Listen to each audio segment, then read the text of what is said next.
Hey guys, welcome to tonight's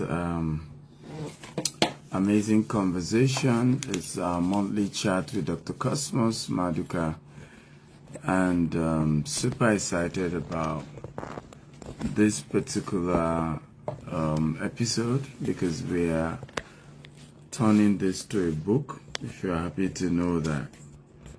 And we're turning to a book called Scaling Your Business with Integrity. Okay, so we've been doing this monthly session with Dr. Cosmos, and I'm super excited about tonight. Really excited. And so, what excites me the most, like I told you, is that we're going to be turning this to a book. And so today may be the first episode, but a lot of the conversations myself and Dr. Cosmos have had, we also transcribe it. We also look for some other content he has out there that we transcribe, and we turn all of it to this new book that we want to work on. And so today, the conversation is on scaling business with integrity. It's of course to me that is integrity. So we're going to be having a great conversation today, and we're going to be able to also break down how integrity works. Because sometimes people just think integrity just means it's all about keeping to your word, which is very critical part of it. But sometimes things go outside your control, and integrity in those situations is communicating, making sure you pass across the challenges you're facing.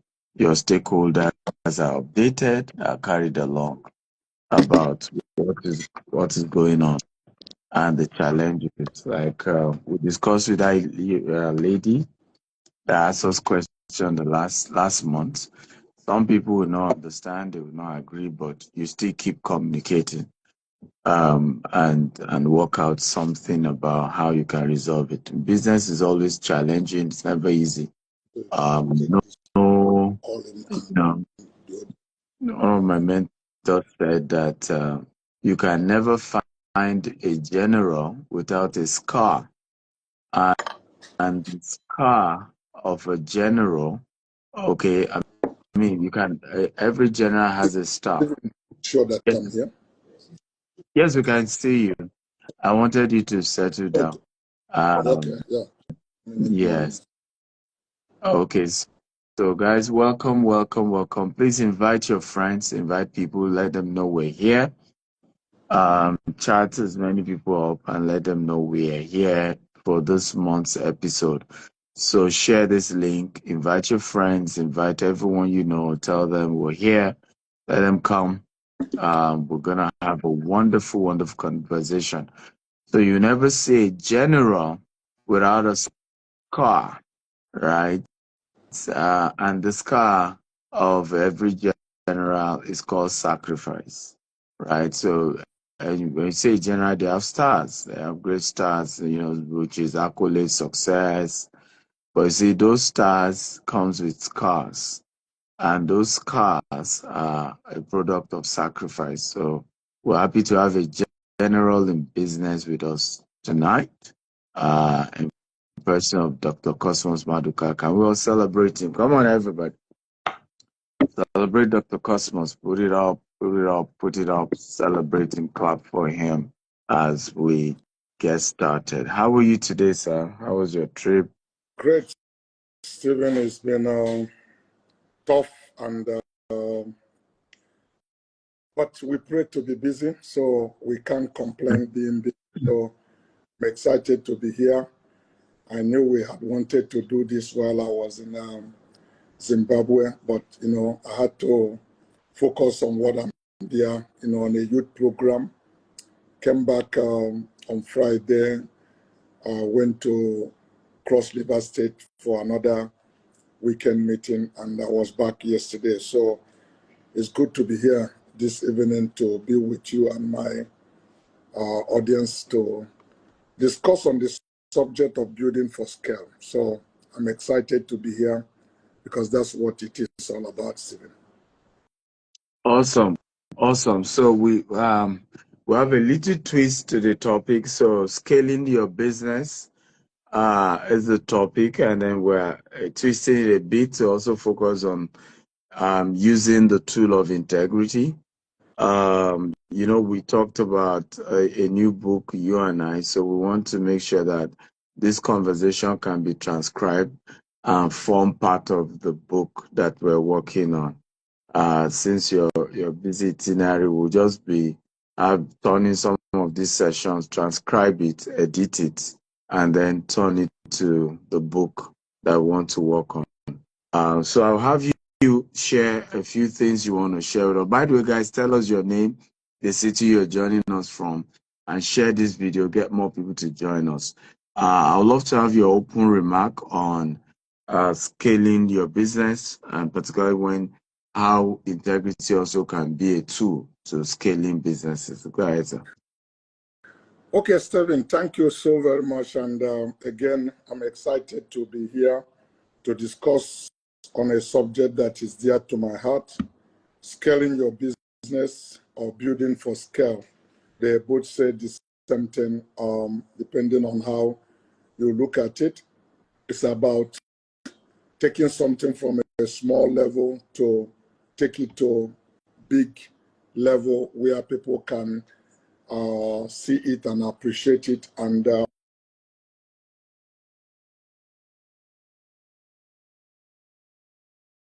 We can't hear you. I think maybe somebody tried to call you.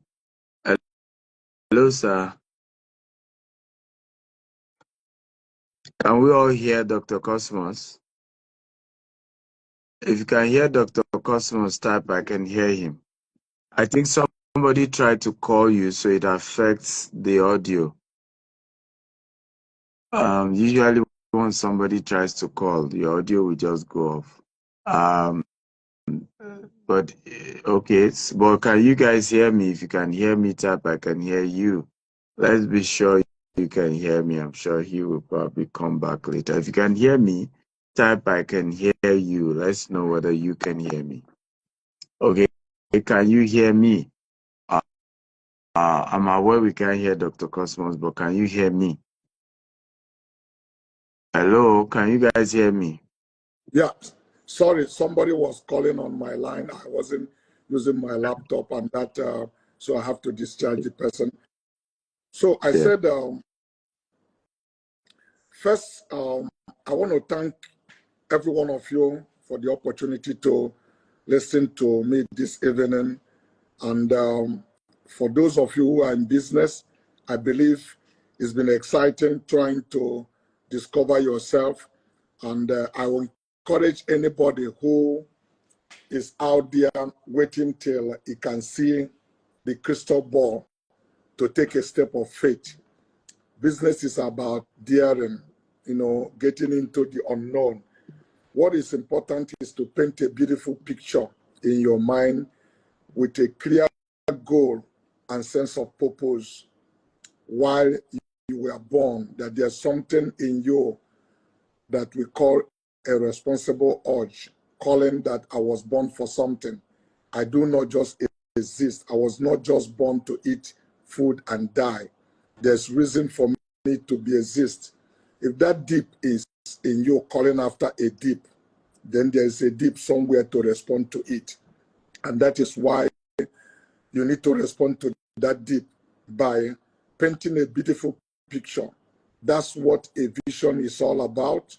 You can't scale up or build for scale without a vision. Let me again describe to you what I believe a vision looks like. A vision is not a function of your sight, but it's a function of your spirit, where you can see where your eyes stop looking. There are many eyes that can look, but there are very few eyes that can see. You are seeing something that no other person can see. Even both of you have sight. Vision is not a function of sight, but a function of spirit. It's not about what your eyes can see, but what you can perceive in your spirit. So you set the goal where you are going, like a journey of a voyage. All the route that will take you there, you may not be able to know. But that's where the determination comes. When that passion, you saw that beautiful picture and you begin to walk towards it. Millions of people can tell you you are having a daydream. Stephen, I look at you today. I remember while we were in Houston, you shared the house where you used to live with. I almost don't want to believe it, but that shows you again the power of vision. How could you move from that mud house to the present place where I visited you in Houston? It's like night to darkness.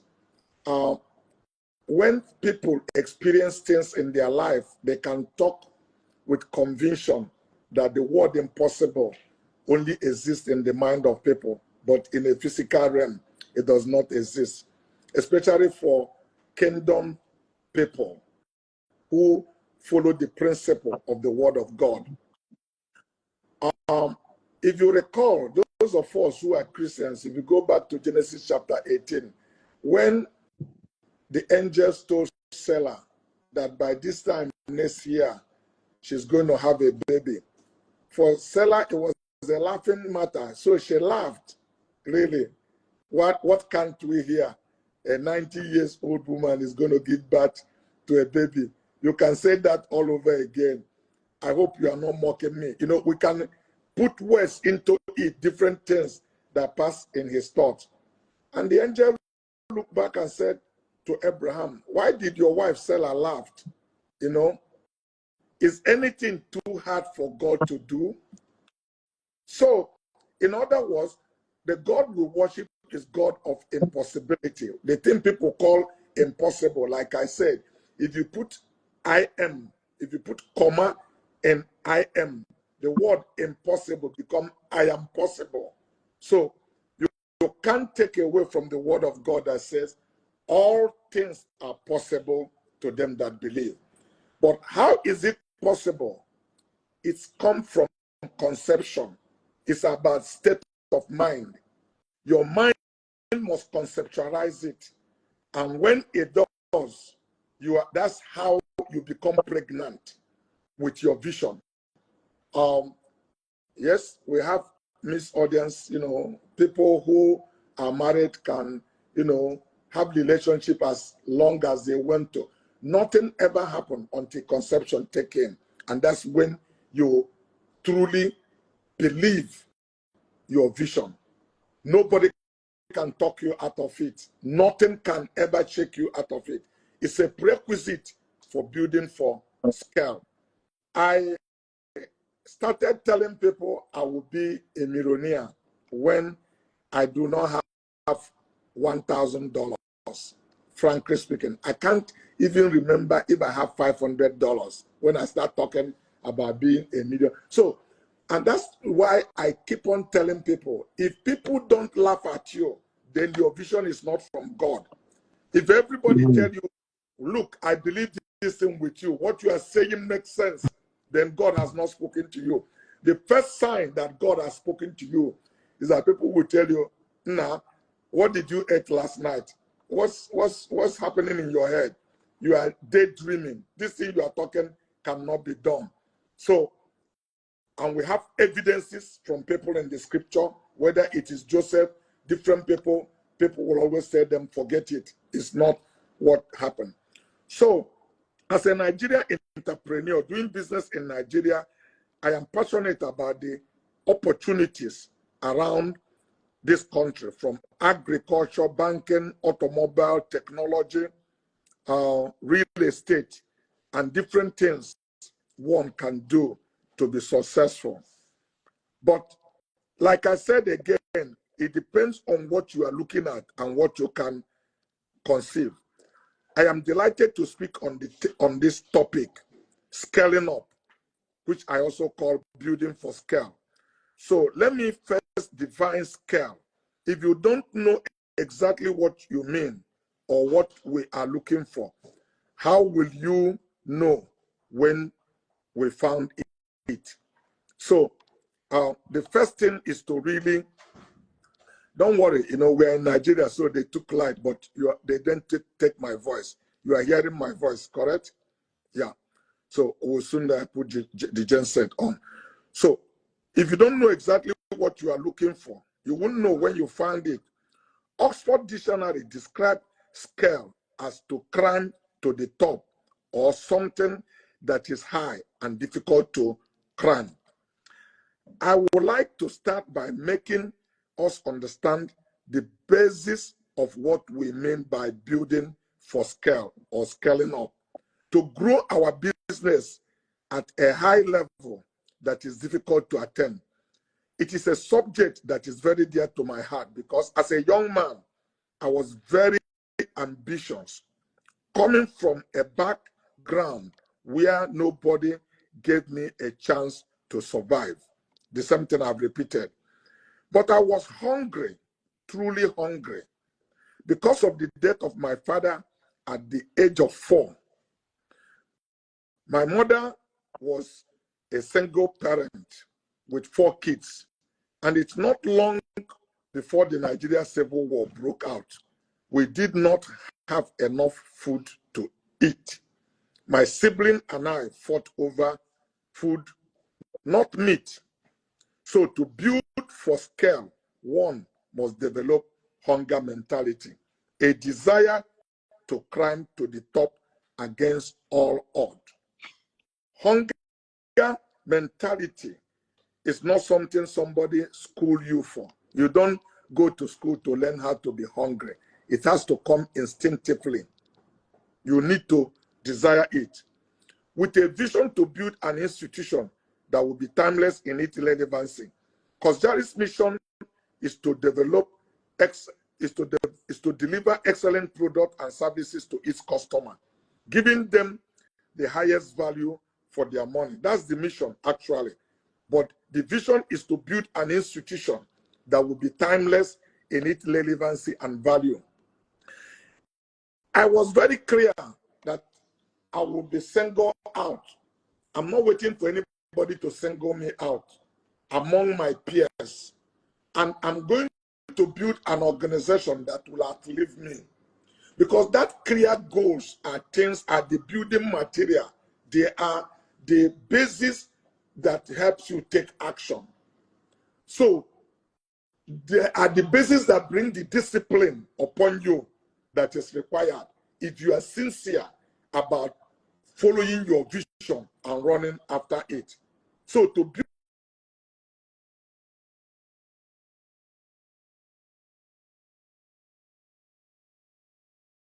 attention to corporate governance, it's not about what I like. It's not about who massage my ego. It's not about how many people that stay around me and help me whether I'm doing rubbish. So part of the things I wanted to do is, as I make the capital to hire people, I wanted to bring people who perhaps relatively knew as much as I knew, or even better than me. People who are going to ask me questions, look me straight into my eyes, subject me to really have a second thought over the things I believe.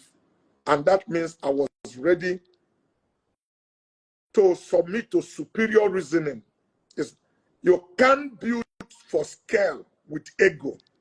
If your ego is the thing that is most important for you, then you just go to hire people around you who will just bow down to you. Hey, Bishop, whatever you say, they say, yes, that's the way the word of the king is.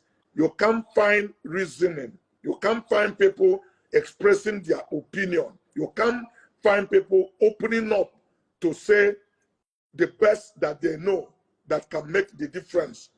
But when you are willing to submit to superior reasoning, and that is to say, you understand that corporate governance is a catalyst that can take you to any level in where you are going. It's a prerequisite. Then you begin to condition yourself to say, I'm not just going to make law. I'm going to abide by the rule because successful people play by the same rule. No new rule that will be rewritten for you. You just have to follow the ones that is already in existence. So these are few ingredients that are prerequisite to build for scale, climbing to that high, to grow a business at that high level that is difficult to attain. It's a subject that is very dear to my heart because I'm not speaking from intellectual conception. There are things I have really practicalized with a vision to build an institution that will be timeless and its relevance. Koshari's mission statement was to deliver excellent products and services, giving their customer the highest value for their money. Watch those words because they are very critical. As part of the company corporate governance,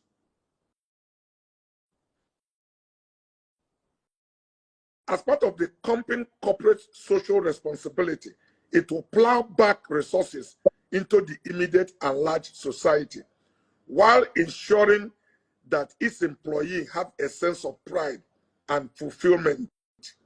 As I had shared in my books and in various forms of my teaching, as an ambitious young man growing up, I dreamed to building an institution capable of the where I drew my inspiration. There's a Greek company in Nigeria called Leventis Group. Leventis Group was one of our early multinational. They were responsible for Mazda car in Nigeria. They brought Honda into Nigeria. They started from Honda motorbike to Honda automobile when the first model was Civic. Leventis was responsible for Sanyo Group, Sanyo Japanese electronic group that are very famous in air conditioner and many things. They have different stores. They have not only they have stores, they have malls. They have what do you call it? They are into hospitality industry because they have hotels and different things. They were one of the biggest multinational group in the early 70s in Nigeria. I went to purchase spare parts from Leventis the first time I saw computer, and I saw how things were done. And I said, one day I'm going to build a company like this company. That's why I tell people, it's not just the school you went to. It's not the four-corner wall where they taught you something. It's how you think every day of your life. The things you meet on the road could be an inspiration for you. Today, I can tell you, honestly speaking, that I feel no inferior. I think, honestly speaking, that I've taken business way back from where Leventis left it. Leventis was responsible for Mercedes in Nigeria. They ran a business that everybody will dare to have. But where is Leventis today? But we took it. When you see the building we had at Adiola Odeko, it was an inspiration that struck me passing Idomoto Park, going to enter night bus to go to Newi to purchase a merchandise for my boss. I passed that AG Leventis. I looked at that building. I pointed my hand like this. I said, one day I'm going to make a building like this. The man by my side cocked my head because he could not understand a boy going to enter night bus, the thing they call awara awara. The bus that you stay is a bench, you sat on it.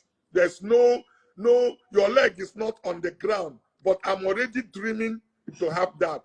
But to let you see again the power of vision. Yeah. The first building in Lagos was 68 Adiola Odeko. If you go to see that 68 Adiola Odeko, that is Adiola Odeko and the Aki Adenshola in a junction road, If you knew the AG Leventis building, you see clear similarity on it. A vision is something that can take time.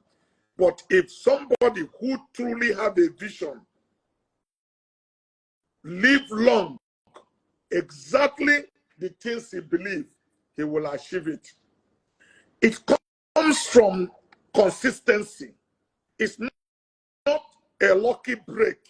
It's not a chance. It's not about miraculous way of doing something, because a stone did not crack by the hard hammer. The stones start breaking by constant pressure of a knock of a hammer over a period of time. It doesn't break at the final point by the last hammer. The last hammer break it based on the pressure, the consistency over a period of time that has put in place. And that's what we call staying power in business. That you've got to be consistent. It doesn't matter how hard the road look like. You are not willing to throw in towel, because a champion does not win in every round. It may have opportunity and get a knockout, but many times he's been down 4 or 5 times before he gets the game. So the only way you lose that game is when you quit in the midst of it. So as I had shared in various forms and in my book, as an ambitious young man growing up, I dreamt of building an institution capable of Leventis or USC. The level of growth God has enabled us to attain today in Coscharis can be traced to that early life dream. And not surprising, the vision of Coscharis as an organization was to build an institution that would be timeless in its relevancy. An interesting thing about this dream is that at first it will appear unattainable, like a castle in the sky.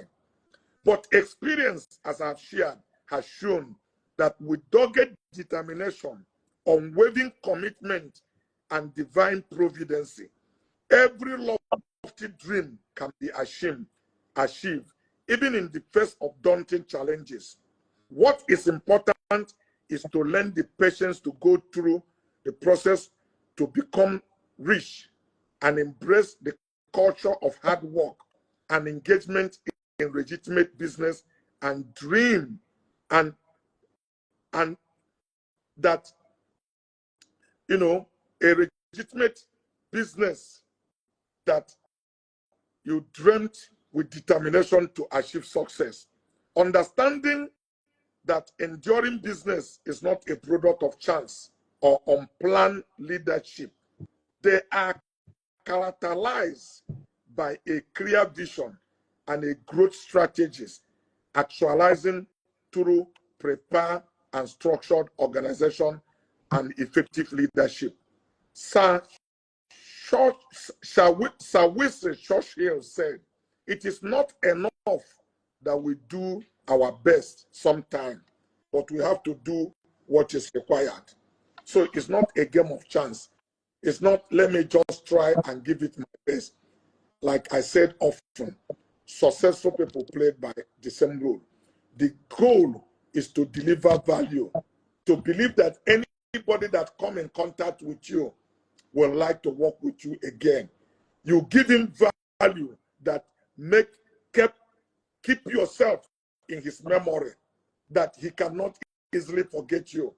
But if you are just there to collect from people and just take in from the people, there's no reason why they will remember you. So I think, Stephen, these are my basic frame, opening remark. Then we can now start, taking questions to go into it. It's already 21:31. Awesome. Please can we celebrate Dr. Cosmas Maduka, everyone? Put your hands together for him one more time. Remember, if you have questions, you will see the icon with a question mark. Click on it, post your questions there. and you know, you will get an answer. Please don't post your question in the chat box because other people's comments will cover it. So you will see the, you know, question mark icon. That's where you should type your question. Also, if you want us to pull you up, so that you ask your question directly, we'll pull you up. Here are the rules. Have a good light. Be in front of a good light so that your face will show well. Once we pull you up, go ahead and ask your question. Once you're done, exit so that we can pull up other people. If you don't exit, you block us from allowing other people join. Right? So these are the rules for tonight. Let me also say welcome everybody once again, wherever in the world you're joining. Please share this video. We want you to get more people to join and involve more people. We've been having a few challenges. You know, I think Dr. Cosmos' page was pulled down twice, but we finally, what we've done is to verify the page now. So it has a blue tick. So we hope that won't happen again. Because once the page is not verified, sometimes they feel like, okay, maybe it's not the owner that is running it. So we hope that won't happen again. But get people to know Dr. Cosmos' page is back. We're live and we're here and we're having this conversation. My own first question, will be that, I mean, what are like 2 or 3 things you can remember that you did from moving Charis Group from doing, you know, $1 million, $2 million, $5 million to $100 million, $200 million? What was the, you know, because oftentimes you want to scale, it's like you're climbing off the hill, right? There's a need to, like the law says, an object remain at a state of rest until a force is applied. So what are Sure. the 2, 3 forces you think push the business from just, oh, we're doing 2 million, we're doing $5 million to, oh, 100 million, 200 million? Okay. Let me put it this way, Stephen. Um, it's about making a quantum loop in life. The first one was to structure my organization. Remember, I didn't set up a business like quite a number of people did who are at a certain level. There are people today running a business. You call investors because you have a degree, you have worked in a bank, you have worked in oil company, you are left a consulting company, you have experience.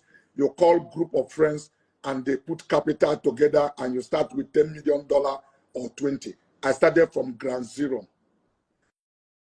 The first thing that gave me the first quantum group in my life was the vision I have to run my company that makes me think different from other people.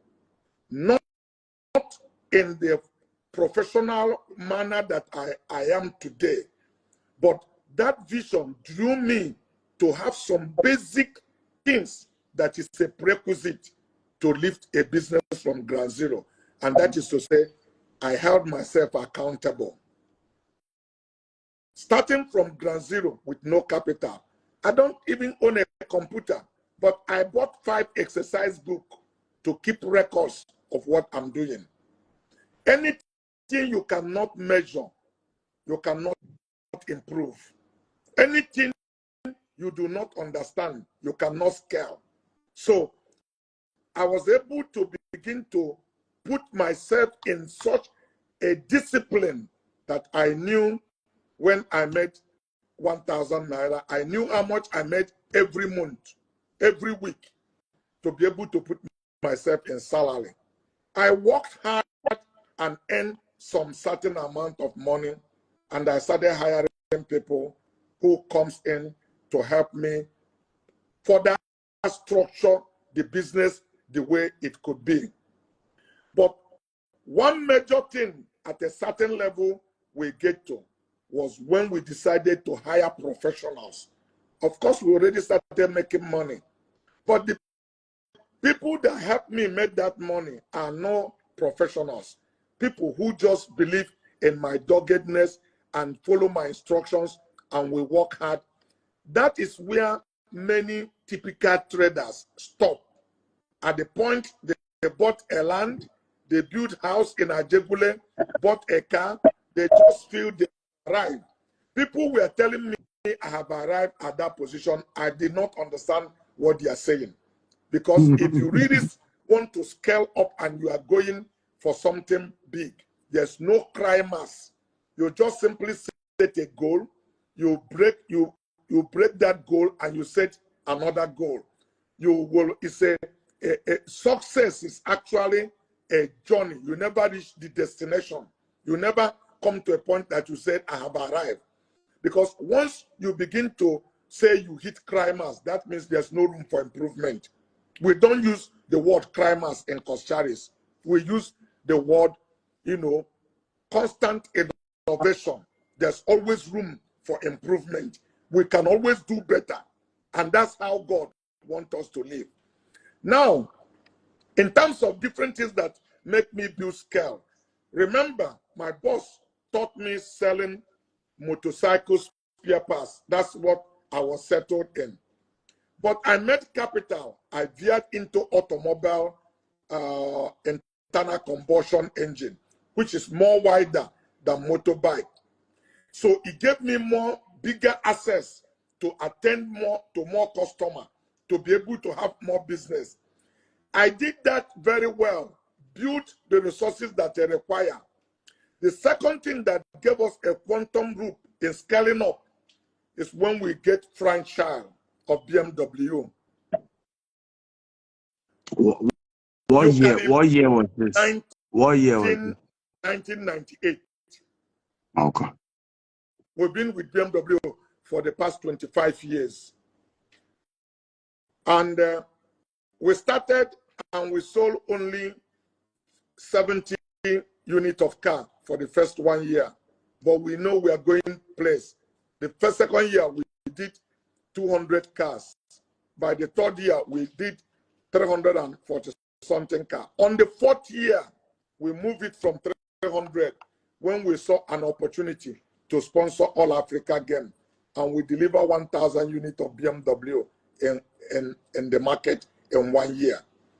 And from that year, we became a market leader. Mercedes have been here over 5 decades. We took over Mercedes and led in the luxurious segment. So hello, sir. Can you hear me? Hello, sir. Can you hear me? I can hear so you. It was frozen a bit. We heard from when you said you then took a decision to move it from 300. That was the last thing we heard. Okay, so I said, when we had opportunity to sponsor Koja, All Africa Game, we took the business from 350 units to over 1,000 units in 1 year. That's a quantum route. And from that time, we became a benchmark. We became a market leader. We overtook Mercedes that has been here over the 5 decades. And we led a luxurious segment in 5 consecutive years, year in, year out. So that was not, that's what I'm saying, that a lot of people actually from that point begin to think that Coscharis is a company, that their business is built selling automobile. But our really business is pharmaceutical of automobile. We keep cars on the road. So if you drive car, regardless of the model, the brand, they make, you are our customer. There are things we sell that is in your automobile. But the automobile give us visibility that people know us.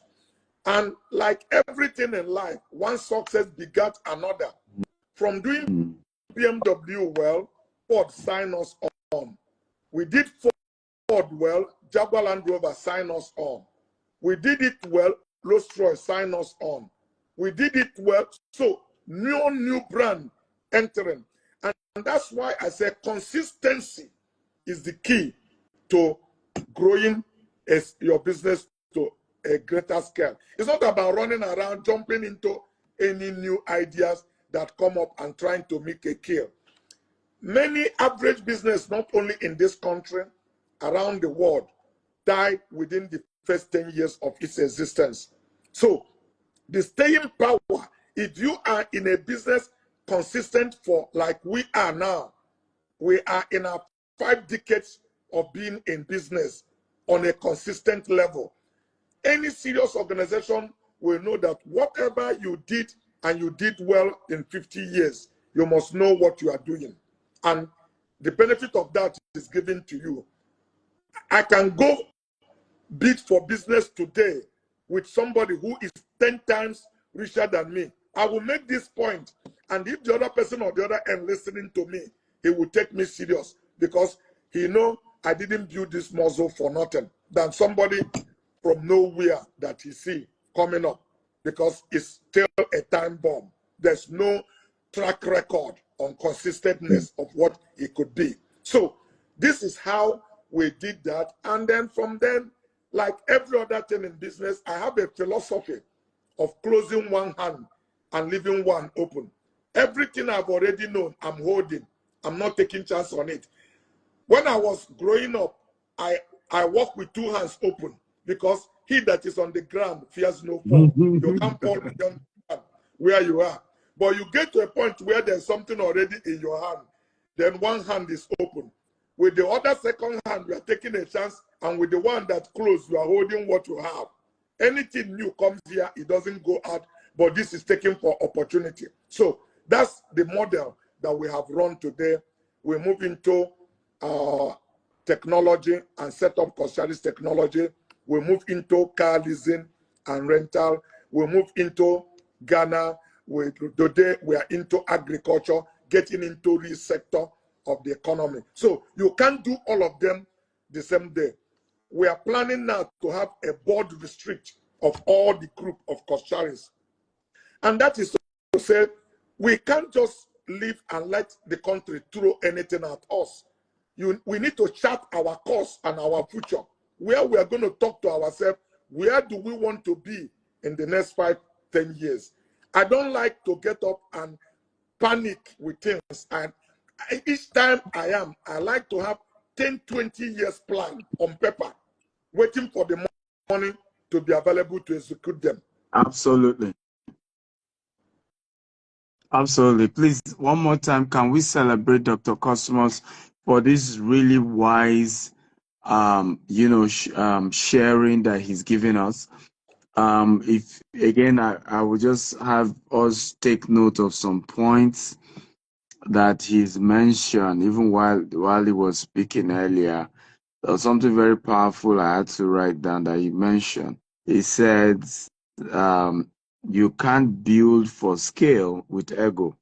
Submit to superior reasoning, Okay. right? Hire a team that is not going to worship you, but can bring up superior arguments, and you're willing to allow superior arguments to win in your organization.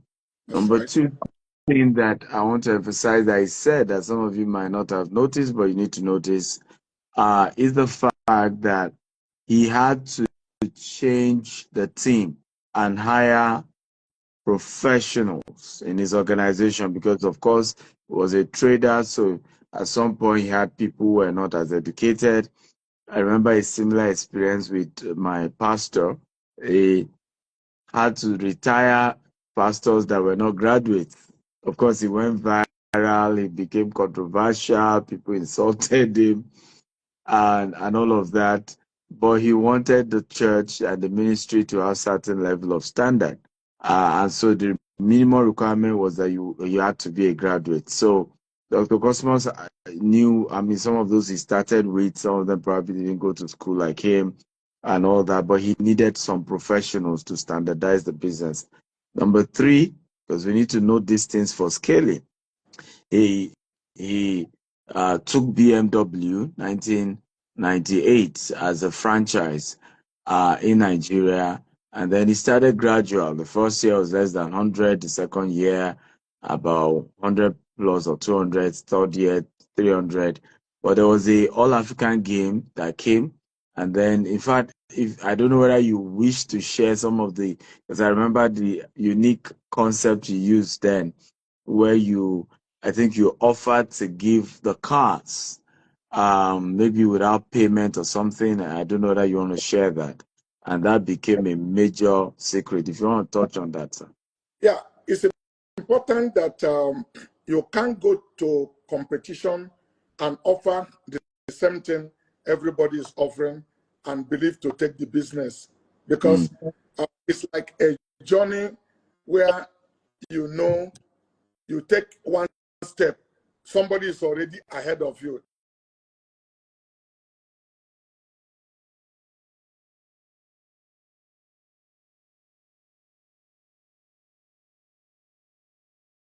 And that is where innovation comes in place.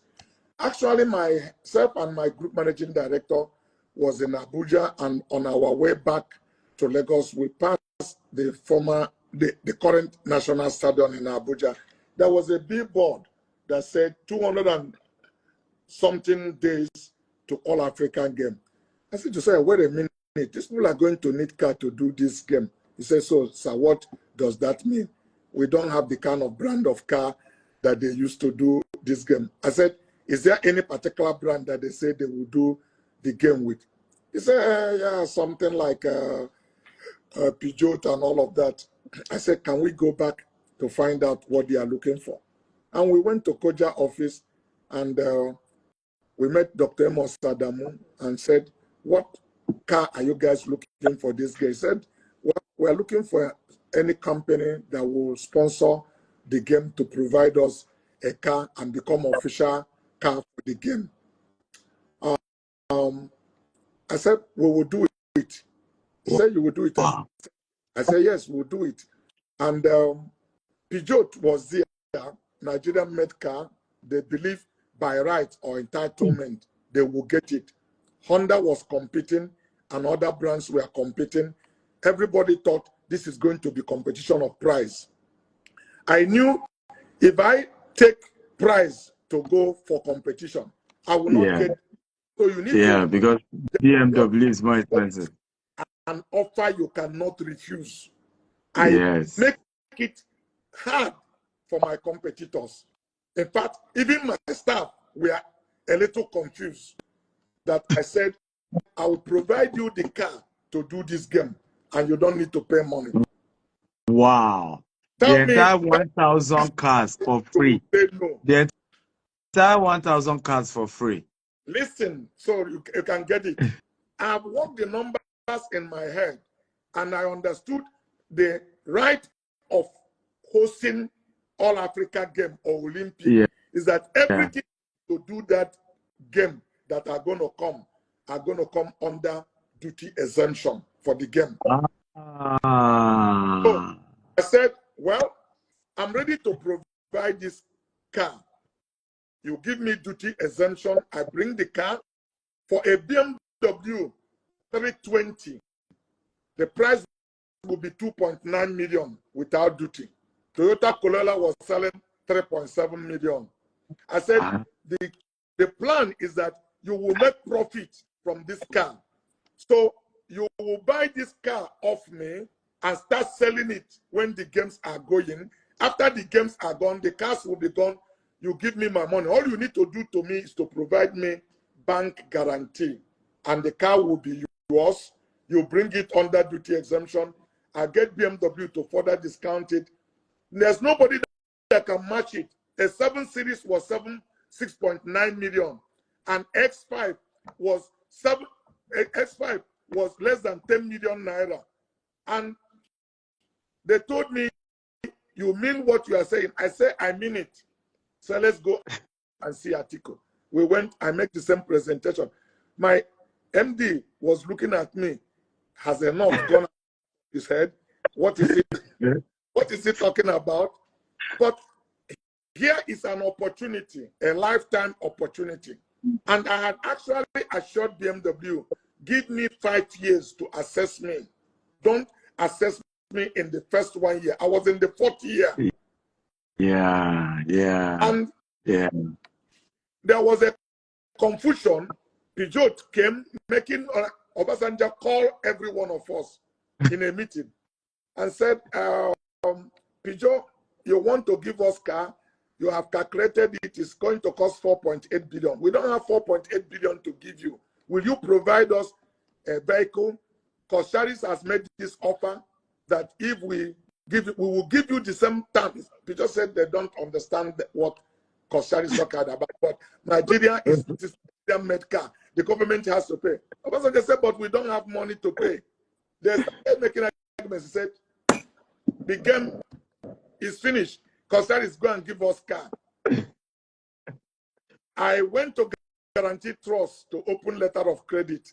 God bless the memory of Tayo, the late Tayo. Yeah. Tayo said, Yes. how are you going to recover this money? I said, Tayo, you are not dealing with Nigerian government. You are dealing with Costaris. Forgetting about Nigerian government. The LC is opening in the name of Costaris. It's totally my obligation. How I manage my risk is none of your business. All you need to know is that I will deliver my payment to you. And wow. We opened LC about $32 million or thereabout. The car landed in the port, no guarantee yet. And I insisted the car will not come out without the guarantee. 10 days to the game.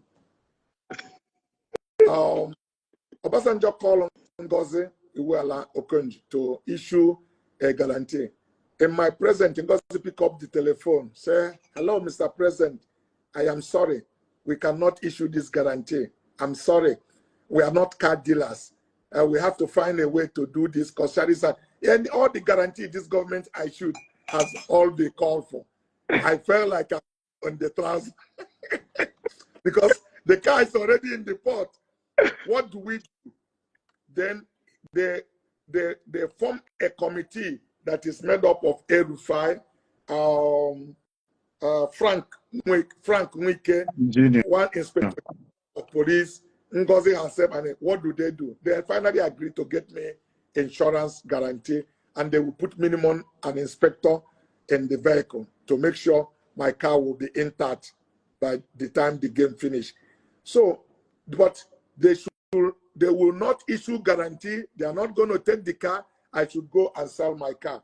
I started advertising the car while the game was on. Wow. I made the first breakthrough when I made a presentation to Odele, the River State governor. He took 200 units of the 3 series, 2.8 million, 2.9 million naira. Toyota Corolla was 3.7 million. People started paying money. By the middle of the game, I sold over 1,000 BMW. The game was not finished. The cars were finished. You know, Nigerians, when things start rushing, I told people the car has finished. Everybody now go to bank and be putting money, you know, so that they can use government connection to bring in car. Governors start calling me, deliver car to them. So we had about 3 times the value of the Guarantee Trust and Senate could not believe the amount of money coming into their account. For 1 year, some people refuse to come and take their money. I must give them car. So when it becomes difficult that even the president started calling me, oh, that this person, I said, Mr. President, can you give us additional duty waiver so we can get more car to meet all the demand of the money people paid? He said, sorry, the game is finished. We have done the deal and we are not doing anything more. So 2 years, people provided me free fund to trade with no interest because they refuse to take their money. You are begging somebody to take your money. So it's the day he's willing to. Some people came to collect their money in the 3rd year. So I sold car without profit, but I made money from the money people put onto me. This is one of the quantum loop that we made in Costaris that revolutionized us. Free funding. People funded to have enough money to trade because when the car finished, there's nothing more I could do. And we delivered the cars to the, it was first come, first serve. Those who first paid, they paid. is how we deliver the car, and we show we deliver them. And that was how the whole thing went viral. And, from that year, we put 1,000-unit BMW become in vogue. We gave 1,000 people test drive at the same time. So, and the rest was history. Wow. Wow. Come on, guys. Can we clap for Dr. Cosmos? I mean, for the willingness to share these things and be so vulnerable about them. You hardly will hear people open up to this level. So please let me celebrate him, because this is very, very powerful. And like I said, you won't even get people to open up, to you on In some business, of the these things. offer cannot refuse. When you are going into competition with somebody who has better muscle than you, if you Yeah. offer the same thing as you are at the same level, you got to be innovative in your thinking. Because, in fact, my people also do not understand where I was going. Profit was the least thing I thought about. What was Yeah. important for me, I find opportunity to give over 1,000 Nigeria a test drive. And I may never have it easily, but I'm going to dare it. So profit will come when we establish the number. So that's where many people make mistake, because they want to make profit in every business. And therefore, they are not open-minded and seeing the big picture. The big picture. Now, we've been in this market for 25 years. 2 years ago, BMW in 2023 gave me a certificate for quality partnership for 25 years. We've been consistent for 20. They made 4 attempts. We are the 5th attempt in this country. They made and they closed each of them under 3 years. It's just like recently Porsche came to Nigeria. They've shut down. Audi came to Nigeria. They've shut down. What other brand again? Subaru come to Nigeria. They've shut down. Because those people don't have staying power. And we took a business that had made 4 attempts with no success in 5 years and became a market leader.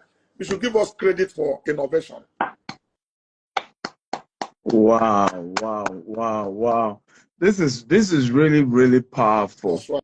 And I hope you guys understand how deep this is. Again, I need to share this video, get more people to join us. This is really, really life-changing. And the good news is we're turning this to a book, right? So you are lucky today. My team are going to transcribe everything we're discussing. That's why I'm taking my time to ask my questions myself. They will transcribe it, and we're turning it to a book. And it's called Scaling Business with Integrity. Another thing that you mentioned, and I don't want people to forget this in the course of the conversation, was also the fact that, number one, you of course you had to work on your team. You took a franchise, you leverage on the games and all of this help. But more importantly also is that your core business is not even selling cars.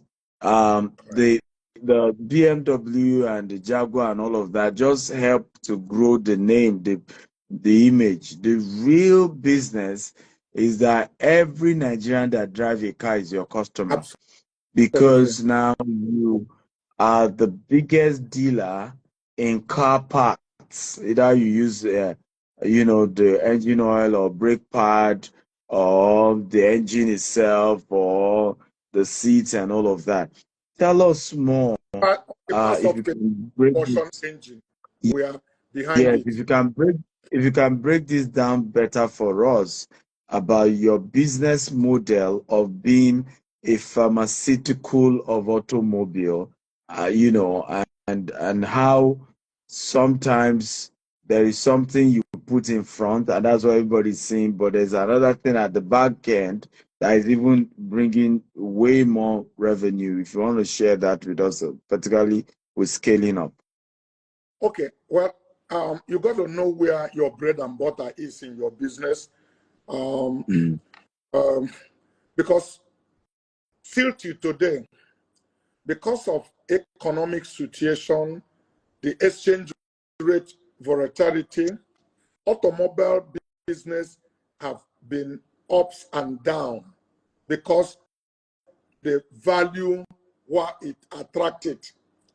Actually, the first time we wanted to be $1 billion company was when we have to hire KPMG to join in our strategic meeting to tell us what we need to do.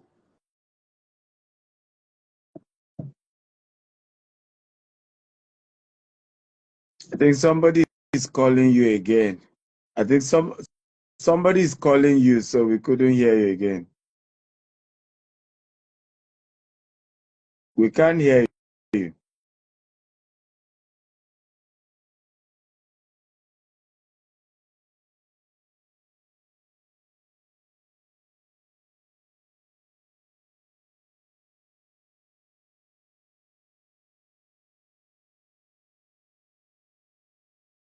Okay, Stephen, can you hear me now?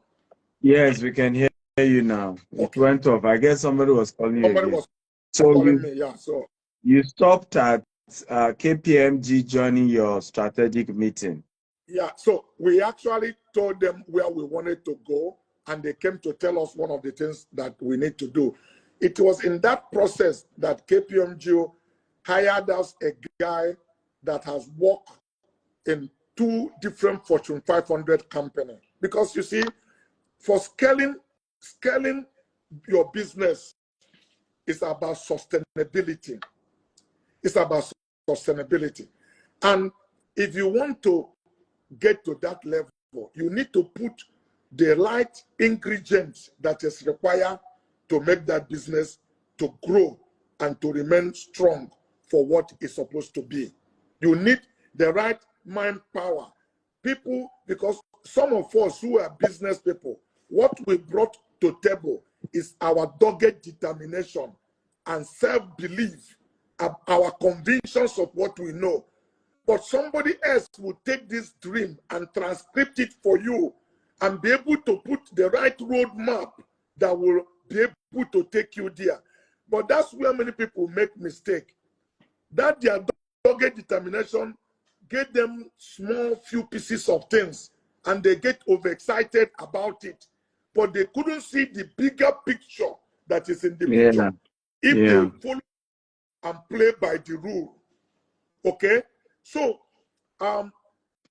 that's exactly what happened that took us to where we want to be. Our core business that nobody knew anything about is that whether you call it, all the car dealers in Nigeria are interested to sell car because selling parts is very complex. There are 32,000 different components that made automobile. Inventory management is a key. If you don't understand the inventory management, it can kill your business because the models of the car keep on churning new, and you can build inventory that can easily become obsolete, and that is a lot of cash that you need to write off. Unfortunately, you can't even change them by any means.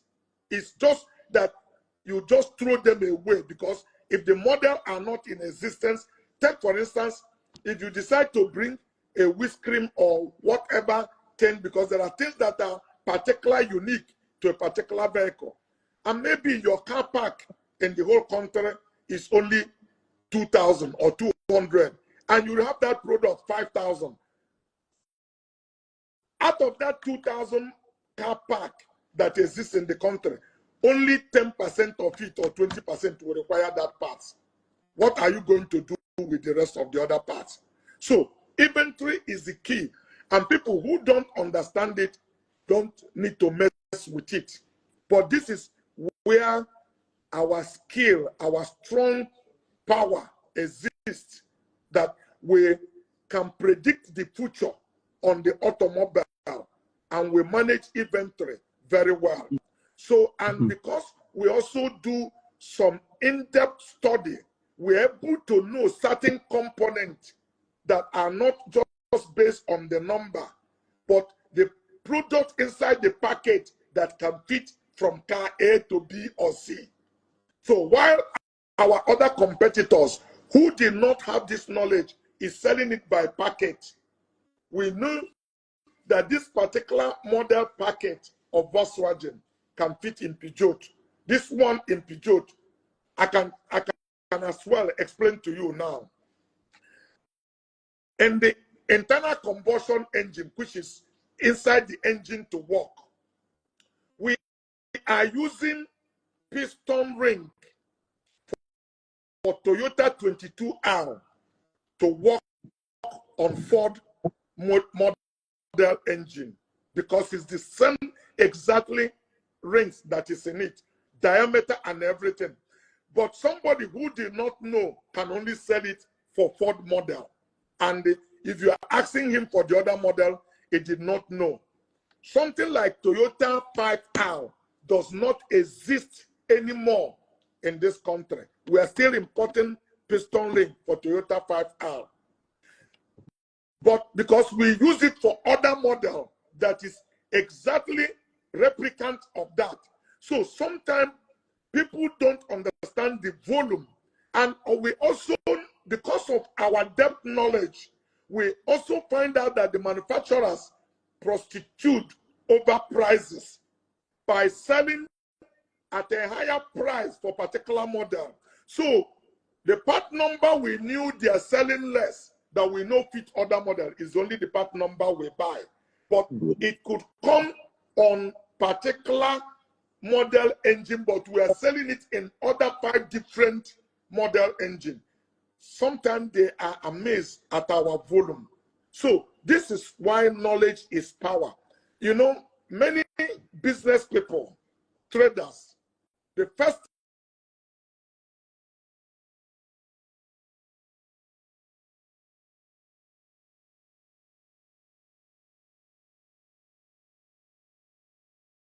We can hear you. Go ahead, sir. okay, Stephen, money has 5 levels of money. Cash is the lowest level of money. But that's what people understand, that is number 1 level of money. What's the number 1 level of money? Credibility. Credibility. That's right. Number 2? Is not credibility is not integrity. I'll come to it. Okay. Number 1 is credibility, where you record the things you are doing that people have attest to. Now, you don't understand the power of credibility. If Dangote come to Coscharis today to buy a car and he does not have cash, do you believe we can give it to him? Stephen, I'm asking you a question. Yes, you will want to give it to him because Dangote. You know why we'll give it to him? We have records of what he's doing. He had a credible record. So he doesn't need to come with cash. Cash is very secondary. We will give it to him. But everybody believes that cash is everything. No. Number 1 level of money, the most important, is credibility. Number 2 is that you can have a credible, you can transfer your credible relationship. And what does that mean? If Stephen comes to Coscharis to buy a car, if for any reason we said, Stephen, you must pay cash, we are not giving you the car, and Dangote put a call across to Coscharis and said, can you allow Stephen to go with that car? Do you believe we will let you go? Yes, you will. Come with cash? You didn't come with cash, but you drove away with car, because somebody transfer his credible relationship to you and you scale on it. That's why many young people don't know that if a rich man gives you cash, he has cheated you.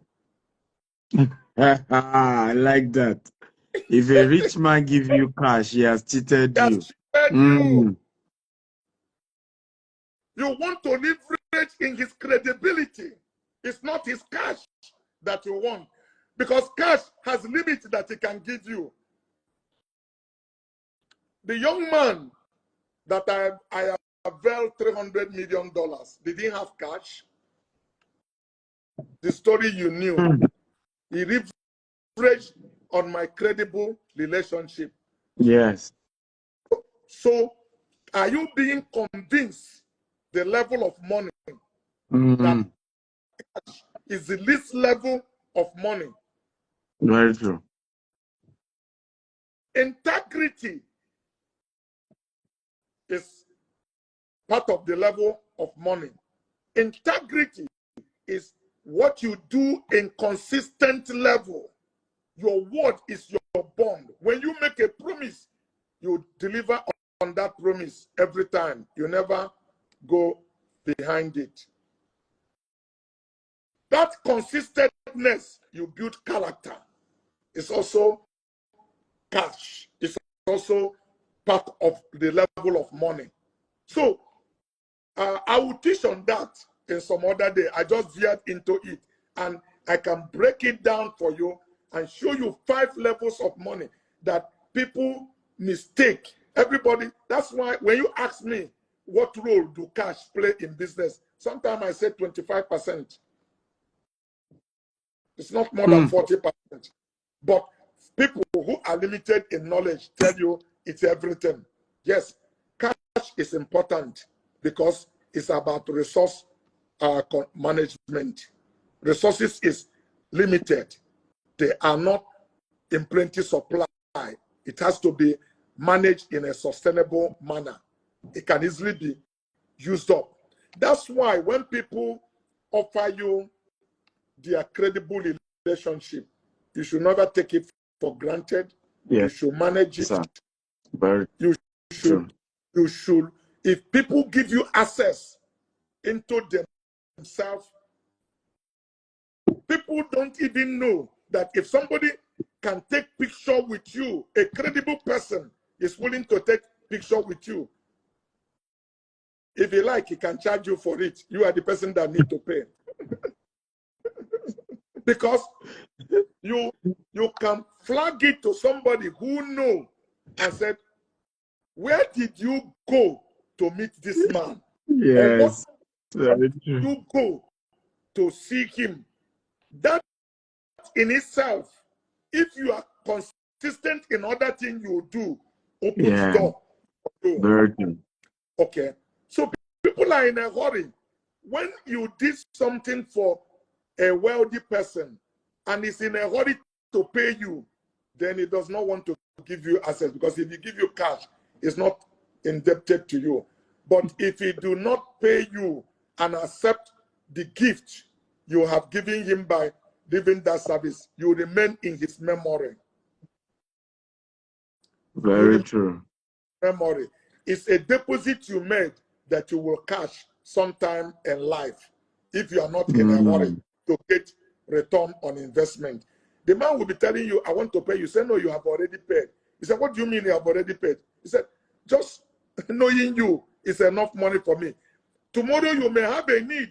You ask that person to put a call across. Yes.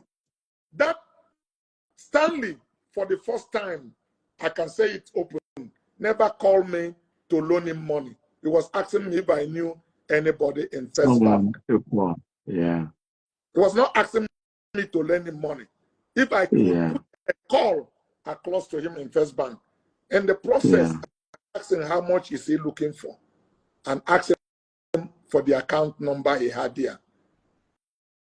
And based on the value of that, the money then, I wired $1 million to his account the same day that he couldn't believe. So that's what credible relation, and you tell me he's not wealthy. It's not the cash you carry in your pocket that is the people. Your network is your net worth. If you Very true. manage it well, people Very true. take a risk on your behalf and on your word, they entrust things to you. Whatever they have built, you can leverage on it to get to where you want to be. So that's why a lot of people thought I'm wealthy. No, I'm not wealthy. Frankly speaking, the truth is that people entrust me with their money because I have position, I have track record, things that is verifiable that they could see. Therefore, money, I have unlimited resources to be able to do business. And that's what you need to be able to scale up in your business. So integrity is number one. Number two is integrity. Number three is everything that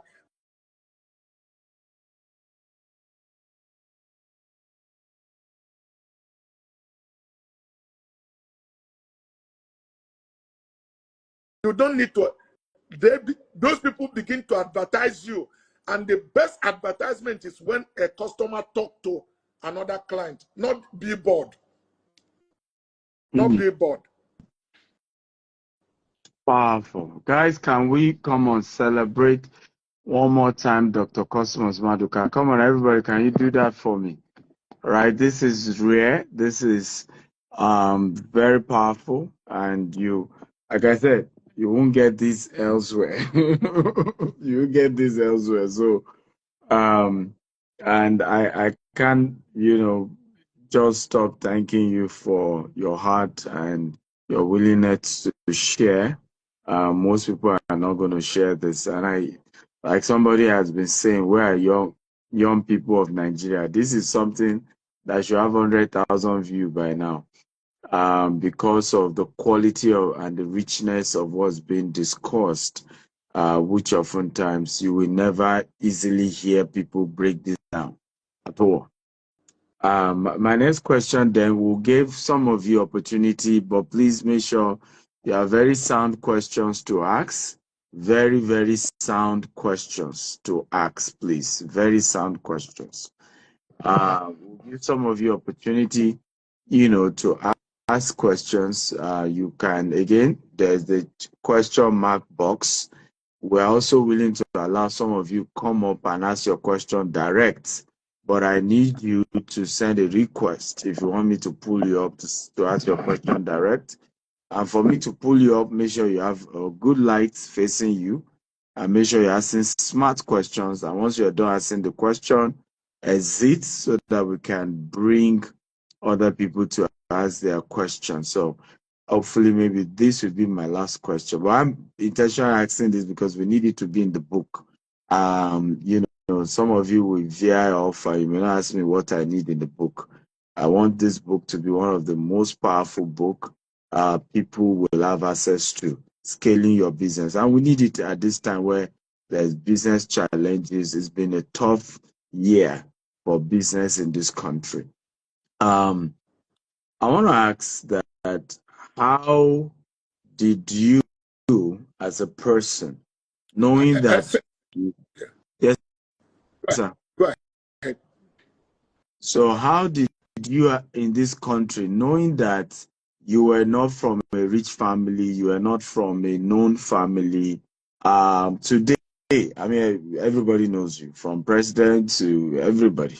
How did you build that relationship with people? And you are not social as well. I mean, one of the people often ask me, of all the people you know, why did you choose to be closer to Dr. Cosmos? I said it's because our story is similar. I'm not from a known family, and I also started my business 1,000 naira. He started with 200 naira. So there are some things I will say to him. He understands. Some of my other, relationship that are rich, some of them are from noble families. So it just took the business from where their parent left. So they won't get it. They won't understand, where I'm coming from. But Dr. Cosmos gets it. We have similar background. So how did you then move from there to building relationship to a level everybody knows you, you know everybody, even when you are not social. You are not the person that is always in parties. You don't, I mean, you have lived this godly life. How did you do it? Okay, Stephen, very important question. I'll come to it, but because we are trying to make this a book, let me give you in a clear terms in four words, these 5 levels of money. Number 1, in short form, is credibility. Number 2 is credible relationship. I've mentioned that before. Number 3 is character. Number 4 is competency.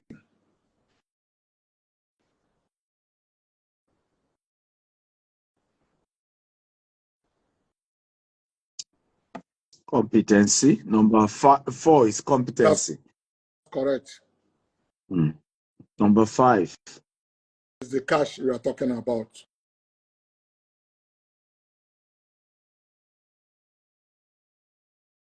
Them. Now, you asked me, how did I do some of the things? Stephen, I've never one time go out to advertise myself for any reason, for anything. I have some young friends I mentor. They know all the presidents in this country. In Africa, they move with them. They talk with them on a day-to-day basis. But why am I different? I am like a Chinese bamboo tree. I'm sure you have heard a story about it. Yes, I have. You have, okay. Yes. Let me repeat the things I said earlier. A stone isn't just broken by the last blow of the hammer. All the previous consistent blow created the crack that lead to its final breaking. One of the things I have that had worked for me is to remain focused and be consistent in the things that I'm doing. I never try one day to go to appear in any television, but BBC had interviewed me. CNN came to Nigeria, looked for my address, came to my office in Awoyaya, interviewed me, and carried me on this Africa program for 2 weeks. Pro bono. I didn't pay kobo. While all my friends are spending money going there. If you are consistent in the things you are doing, the news will leak out without you advertising it.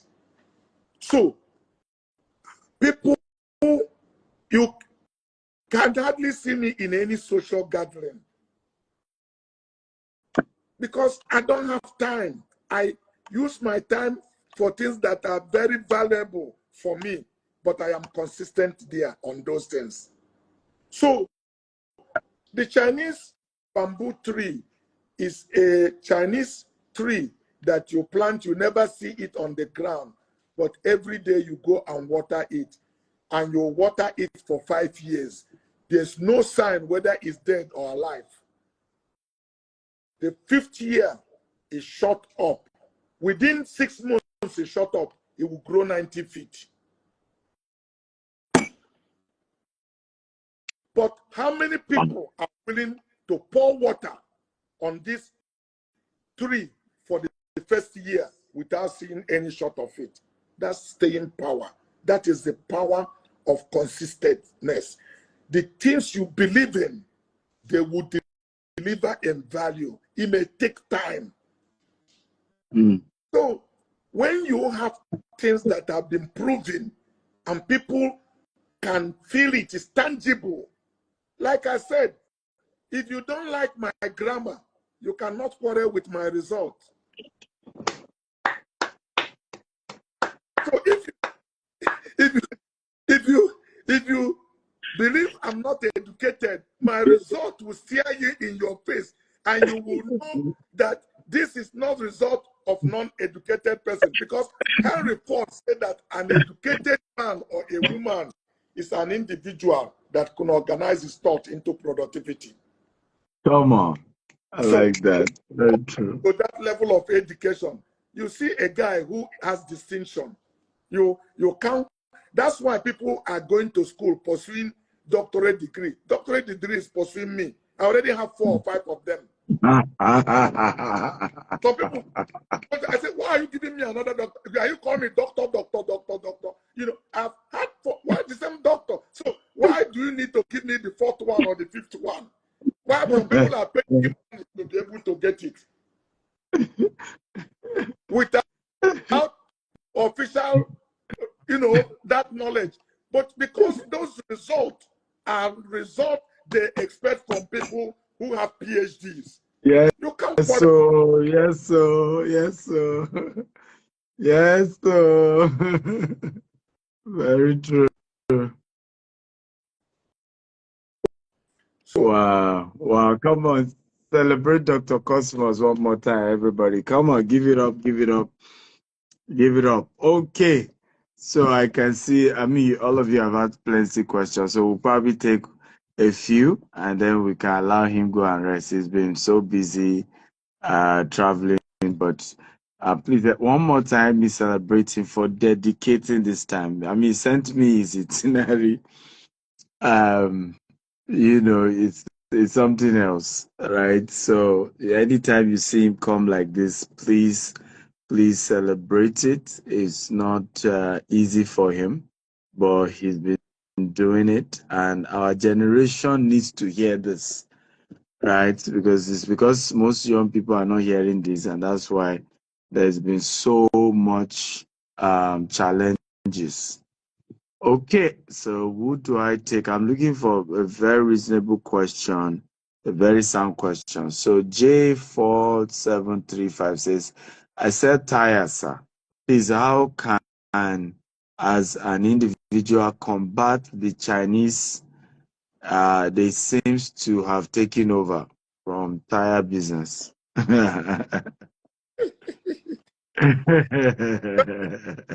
it's very easy. Chinese is taking over tire business because of the economy of Nigeria. Quite a number of people are living a life of survival. Unfortunately, when we grew up, we never had sachet water. We never had sachet chocolate. We never had this economy has become saturated economy. Everything is on sachet. But we used to drink Bonvita on a big can, Ovaltine in the same tin, you know, mirror. So it's because of how the economy is just to live one day at a time. So nobody is planning for tomorrow. And it has also affected people the same level where salary is consistent, but devaluation is going high, inflation on a day-to-day basis. So what do? You have to continue to adjust, and that has given Chinese a big way. If you know, when we grew up, Nigeria never buy anything that is not made in Germany. In fact, Wow. things that, yes, things from Wow. are looked down upon. The Nigeria buy German or British product. Even spare parts on component, they don't touch it. Wow. Because that's number one. Spark plug was Bosch that sell in Nigeria. Filter was Bosch that sell in Nigeria. Battery is, if it's not Bosch, nobody wants to buy. All of this is German. Bearing is FAG, is all German. As economy start getting bad, the Japanese had opportunity because their price was cheaper, and people start buying things from Japan that become 15-20% cheaper than the German made. Then at a time, Japan became number one. Everybody want to buy only Japanese product. That is why today we have also taken Chinese brand. We are representing Geely, Chinese brand, and we are assembling Geely now in Nigeria. Because the cheapest automobile is 30 million. The Ford that we used to sell for 18 million is selling for over. Are you the exclusive assembler for Geely in Nigeria? Yes, we took it. Geely used to be with Meccano, so we took it over from Meccano. We are the exclusive importer today, and we assemble Geely in Nigeria. So it's part of Do you Koshari's service as well? Because my company pick up some Geely and then we've been struggling to service it. Meccano has not been responding. They are not So responding anymore because they're not responsible. So Geely is our responsibility now, both past and okay. that's part of Our people will come and knock at Costaris there with the Geely. so No problem. we're taking that responsibility from them. So it's part of our family now. Because if time continue, nobody wanted Chinese brand when they came, but you could see they are taking over market. The pickup industry, they are the people ruling today. Ford Explorer that we used to sell for 28 million is 100 and something million. A 7 Series BMW is 280 million. A Rolls Royce 4 billion. That's why I tell you that we are now competing with those of you who are in real estate. And so quite a number of people who today, so only super rich people can buy a car today, depending on its model. So it's not the price of the car has changed abroad, but exchange rate has put them to where they are. And that's why you need to carry balanced portfolio, because today what we are losing in car sales, we are meeting up in component sales. As many people cannot buy a new car, they have to repair their old cars, and then we are also making sales. As more used cars are coming in, we're also making sales, because if you bring used car, you need to repair it, you need to paint it, you need to, put some body filler on it. You are going to get them from us to fix that used car. So we are in the ecosystem, we are attached that we are getting our value in anything that you call automobile. Wow. So what do you think he can do to because he's thinking, should he partner with the Chinese for The tire? correct thing to do today is that you need to, frankly, based on Nigeria economy, you need to get any of the Chinese brand of tire to be part of the things he's selling. You can, there's no magic you can do. People will still buy your Michelin or Dunlop or what other brand Ferrari you sell. But the unfortunate thing is that the number of people that buy them are shrinking every day. If we sell 10 Rolls Royce today, we clap for our hand.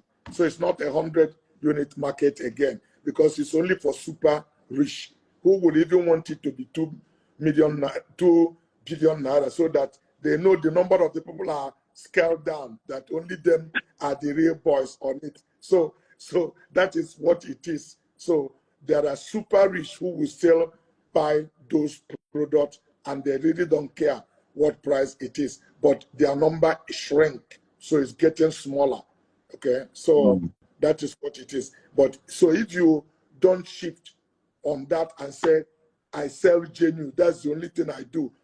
The only thing today, before even cable, every parts of automobile we sell genuine. The only parts of automobile that we still hold genuine brand are the things that are inside engine. Anything that is outside of the engine, any model, go. Nigeria are not particular. But because they consider the engine like your heart, so they want to be sure that what they are putting in the engine, so that is the heart is good, then whatever you put in the body for them is a material today. So if you only genuine engine parts that people still spend money to buy, but every other thing.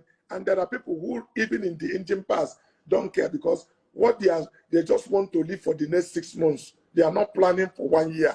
All this, that this thing will last you for 10 years.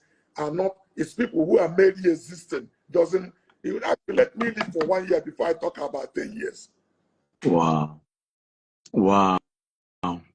Okay, God's will says for someone that accomplished the great feat of financial success you did, sir, if you were to start at this current time with the current economics of things, will you stay in Nigeria or seek knowledge, exposure, opportunities abroad?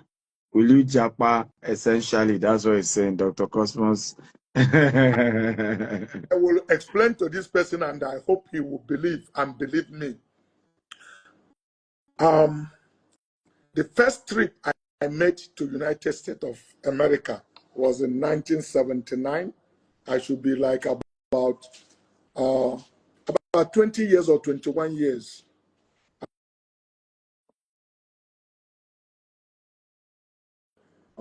Where's Caleb? Caleb Okay, should get me. we can hear you. It's going bad. I want to put a battery on the phone. Just give me 1 minute because it will go off. I want to. No Don't worry. problem. Okay, guys, are you getting value today? Come on, everybody, talk to me. If you're getting value, I want you to type, I am getting value. Okay, if you're getting value from this class and you're really excited about what we're treating, you're learning, I can see my wife is here. I can see the captain of the Super Falcon, Rashida Tajibade. She's always joining. She's a regular here. Rashida, how are you today? Thank you for joining. All Yeah, of you okay, who are Stephen, I'm joining. back. I just have to power this Okay. because it was almost drained and I didn't want to suddenly cut off. So I got to America, finished the things I wanted to do, and I wanted to come back to Nigeria. Everybody felt I'm making a wrong decision. By 1970, 1979, 1980, people already said this country is useless. So it's about mindset. And I tell young people, don't ever say that this country is useless because you are taken to captivity by the words of your mouth and you are saved by the words of your mouth. I want to believe that it could be better, but don't say useless because useless thing can never produce anything good for you. But could it be better? Yes. I decided to come to Nigeria against every wise counsel that people gave me. You didn't go to school, you can get scholarship here. And true to the fact, I left America, I got Social Security, I got a driver's license. Social Security then doesn't say valid for work or not valid for work. So I am completely integrated in the system. But I decided to return back to Nigeria. Why? Because I believe in this country. It's the things you believe in that will provide to you. To be a true Nigerian, you have to be identified. You share from her shame and her glory. Whatever she is what you are. I return back here, contrary to every advice, because I believe there is a place for me in this economy and I will find my feet in it. Today, I look back, every damn person that advised me and encouraged me not to come back, if there's only one thing they are better than me, it's a bottle of milk and orange juice in their refrigerator and 24-hour power. And sometime, some years ago, my wife and I also got off National Grid for 7 years and we powered our house without NEPA. If you have the money, you can buy anything and you can survive on your own, because we don't want people to give me light when we don't expect light, and when I need it, it's not available. I went out of it and I have the capacity. I powered my home and all of that. It's not the best way of life, but I'm telling you that when you can build such capacity, you can survive. So people have been running away. When you have that mental attitude, you cannot see anything where opportunity is. Stephen, I believe there's great opportunity in outside of this country, whether it's in America. But those places have construction has already finished. It's maintenance that they are doing. This is where we are still doing construction.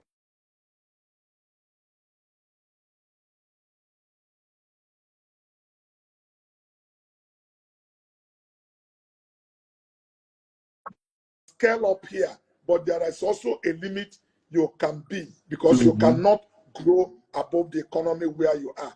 And that's why today I've also not do business only in this country. We are located in different part of Africa, and including some part of Asia country today. And we are doing business, so we're able to make economy. But our foundation still start here. You are better off if you can survive here. There are many places in the world you cannot survive. The correct thing is to have the right tough mental attitude, because tough time doesn't last. It's tough people that last. Tough people do. Absolutely. Come on, guys. Can we celebrate Dr. Cosmos? By the way, who is happy like I am that we're turning this to a book? Right? Who is happy? Right? That we're turning this to a book. If you're happy about this, let me know. Come on, indicate if you're happy that we're turning this to a book so that millions of people all over the world will be able to have access to it. I'm glad to inform you my own version of this conversation will be happening tomorrow on this same IG, and it will be by 7 p.m. Okay, so again, I'm co-authoring it with Dr. Cosmos. So you have his chapter, you have my chapter, his chapter, my chapter. But this session is his chapter. So I'm hoping he will give me one more day next week, and then one more day upper week. That's all I need, Dr. Cosmos. And then the book is ready. I just need one day next week for this IG live, and then one day upper week, this IG live. I'll ask you a few more questions, and we have all that we need to get the book ready. I So hope at it works, least by Stephen, because I'm leaving next tomorrow to Pakistan, and I'll be speaking there to some group of young people till 22nd, 23rd. I'm in Dubai. I have a meeting in Dubai also, till 27th to 29th actually, but I will leave on the 28th. So let's still see if I can steal time there. But from tomorrow, I'm not available in this country. After tomorrow, I'm not available in this country until the 29th. So we just see what is humanly possible. we can do it from the country you are in. It's just virtual, just like this. Okay. Well, I will try and reach out to you. We'll look at what time we can do it. It's No just going to problem. be virtual. We're targeting if we can launch it end of January. Once we can do 2 sessions, end of January, the book will be ready. I know it will inspire a lot of people, and everybody has been asking for more book from Dr. Cosmos. No Somebody is asking. He says, "How did you position to attract the real target audience for your business?" Well, it's just to know what you are selling. If you are selling Tom and you are advertising it in a CNN, you are going to be not getting the right target audience. So if you are selling Tom, you need to look for school where students are. So you look at the product you are selling and see which market it is. So it's about if you know your market, you know your market audience, who you are going to be talking to. So if you cannot be selling a bag of rice in Nigeria and advertising it in CNN, you are going to have limited customers, because rice is not important food for the people that watch CNN. So you need to look at what product are you selling, where is your market audience, so that you can be able to bring it on their doorstep to be able to get them. So it's a segment of your market that will help you know where your focus is, so that you can be hitting the right target. There are people who throw money away unnecessary because they are selling a product that they are not, bringing the compartment that cement with it. So you need to have an advertising agent who are professionals in that. If you can't see through to it, to be able to tell you the people you should be focusing in the thing.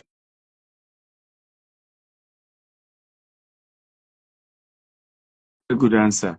How do you stay profitable without making your product too pricey in an oversaturated industry? I'm into fashion industry. Sylvia TPD. Very simple. Stay lean at the top in your organization. You need to be um, as nimble as possible. Many people use overhead at the top to weigh the company down. You know, don't overload it so that it can carry it.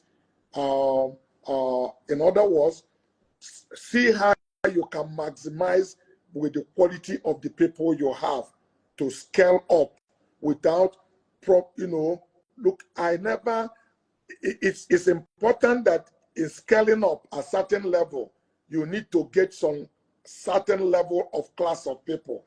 But you can get only one or two of them who can, by their quality of leadership, castigate what they already have. Because a real leader is one who is able to build a second leader. Don't just go hire too many top leaders up there that weigh your organization up to be able to really, manage resources in a sustainable manner. Okay. Somebody was saying, was KPMG the first staff from the professional space who helped Coscharis? I'm not sure I understand what you're asking. I got what he's trying to say. Were they the first people, like the first consultant we hired in our? No, not at all. Because at inception, we couldn't pay them. We get people to come to talk to us. It's a scaling up.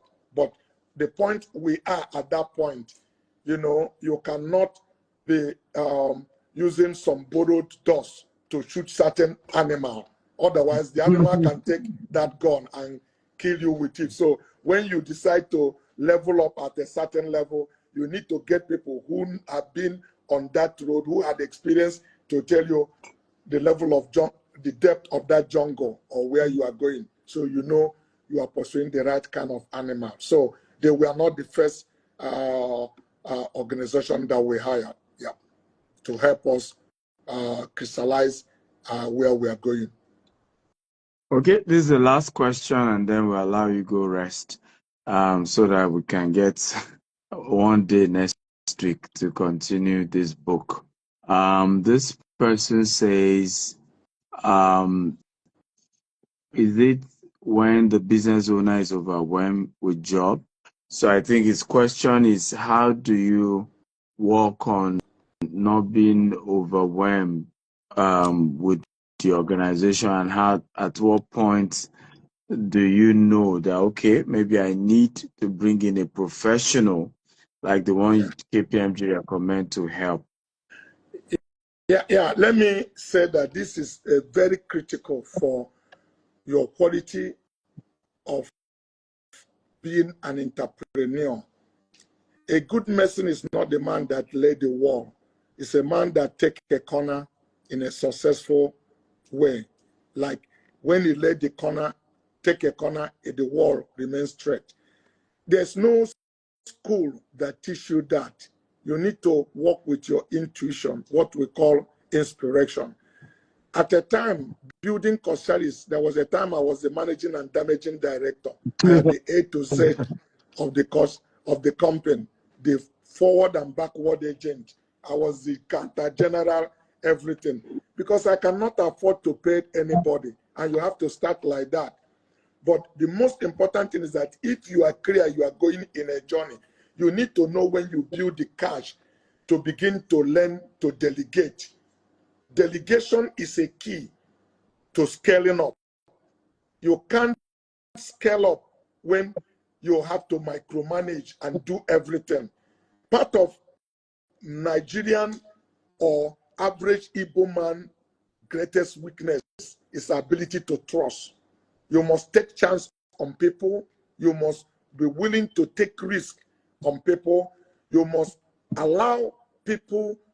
One of my greatest skill as an entrepreneur is ability to trust people, ability to delegate. Delegation is key, because if you as a CEO, get involved in every nitty-gritty of the company. It will deprive you at looking at the bigger goal, strategic decisions that will take the company to where he wants to be. You cannot be involved in day-to-day selling. But when you are starting, you need to be involved in today selling. I used to write invoice, sell goods, supply goods to customer. Sometimes they give me 200 naira or 500 naira as a tip because the person don't even know I was the owner of the business based on the good service I gave. You need to do that so that but you can't continue to do that because that is making you money and settle for it. You need to know when you let go. The greatest act of leadership is not what happened while you are alive. It's what happened after your demise. If everything you live for died when you died, then you have not lived effectively. And to live effectively, you must learn to transfer your skill and power to people that you are leading. Jesus is the greatest leader, where he told Peter, run my company. I hand it over to you. I go. And Peter was the man that denied him, but he placed trust on him that when he get to a point that Peter was to be dead, he said, don't crucify me like my master. They all sealed their testimony with the blood. The greatest weakness for many born entrepreneurs is to delegate their financial management. Yes, people told me I'm stupid. I agree. But we will not have become an institution the way we are if I don't take that risk. In the last 20 years of Cosmas, I do not sign check in the company. There are not many of my contemporaries that are willing to do that.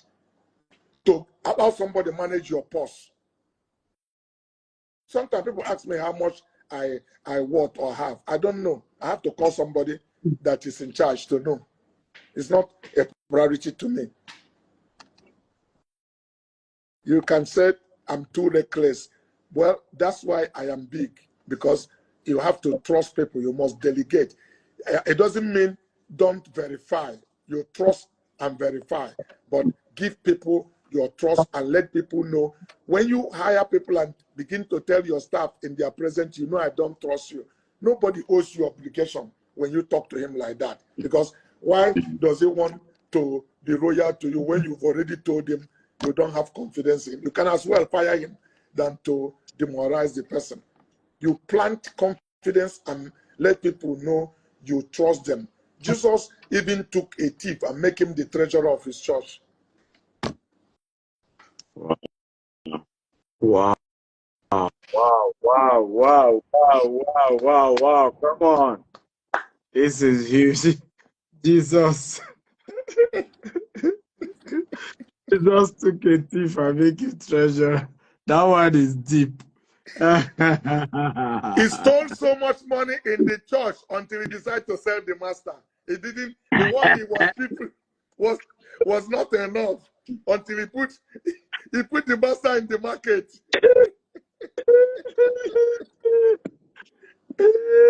Yeah. See, that one, we can discuss it privately, but you must learn to trust people. Delegation is a key. Delegation is a key. I learned those biblical principles from him. That's why Fortune 500 company are still studying the servant leadership of Jesus Christ, how he built a company. 2,000 years he left, the business is growing, getting more clients even in his absence. That's the quality of leadership. So people keep on talking about living 70 years or 100. This man lived 33 years very effectively and finished and gone. But you can never, if this world is going to be 2 billion years, we talk about him because of his quality of leadership. It took ordinary people, make great people out of them, take away their spaghetti strength and put steel into those people, by making them to be a believer of them. Ordinary people who do not know their ABCD like myself, but know how to get a gut out of a fish. It transformed them completely.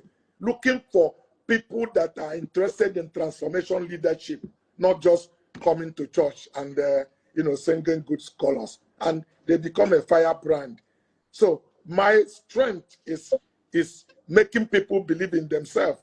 And that's how I led the Nigerian team in table tennis to beat England in their own country, in Manchester. We went to Melbourne. I got my team in team event to beat Australia in the final in Melbourne. So, and I told them, you are ordinary woman, these people don't feel inferior to them. There's no sawdust in your brain because your skin is black. And they went there and played the game of their life. So it's about believing in yourself. Nobody will believe in you unless you believe in yourself. Every one of us are the first believer of ourselves. Every other person needs to be convinced, whether it's your wife or your mother or your child. And that's why when my mother doubted me, I dropped her on the road and I went away because I was pregnant with my vision and she couldn't make me commit abortion with it. Wow, guys. Come on, celebrate Dr. Cosmos. I wish you can continue, but, if I overstretch, he won't give me one day next week, and I want one day next week. So, so let me allow him go and rest, and then we'll pick it up next week. Come on, everybody, I want to just say thank you, Dr. Cosmos. Come on, everybody, type it. Thank you, sir. Thank you, Dr. Cosmos. Thank you, Dr. Cosmos. You are grateful on behalf of all participants. Thank you, thank you, thank you. This has been awesome. Have a wonderful night rest, and please make sure you rest well. God bless you, sir, and safety tomorrow. It's my pleasure. Take care. Bye. Yes, sir. Bye-bye. Good night. Okay, guys. Good night, all of you all over the world. Love you all. See you tomorrow. The time is 7. The time is 7 p.m. I will be sharing my own version of this book, which is Scaling Business with Integrity. So don't miss it tomorrow, 7 p.m. With me. If you haven't been following me, you better follow me right now at Stephen Akintayo. So 7 p.m. tomorrow, I will be sharing my own version of this new book that we're writing, and I'm super excited about co-authoring this book with Dr. Cosmos. And by the grace of God, end of January, we're going to be launching this book. And we're going to be inviting people all over the world. We'll be streaming it live and giving people opportunity all over the world. Love you all. Good night.